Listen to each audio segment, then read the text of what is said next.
Welcome to Luca is a Billionaire, where the only thing I invest in is your answers. You start by locking timing and tone.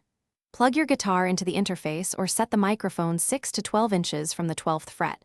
This captures a balanced mix of body and string detail. Once done, set your interface to 44, 1 or 48 kHz and adjust input gain so peaks hit around -12 dB. That prevents clipping but keeps headroom. Make sure phantom power is on for a condenser. Record a quick test take to evaluate level and tonal balance. Once your levels are set, capture multiple sources to give yourself options. Use one mic near the 12th fret and add a second toward the neck or body for warmth. Record both on separate tracks so you can blend later.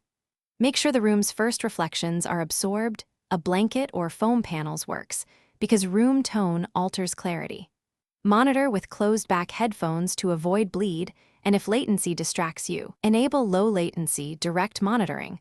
While keeping a record of the dry, you finish by comping takes and preserving feel. Select the best phrases and crossfade edits so they're seamless, then sit back and listen for dynamics. Apply a high pass around 80 to 120 Hz to remove rumble, reduce boxiness between 200 and 500 Hz, and add a touch of air around 8 to 12 kHz for sparkle.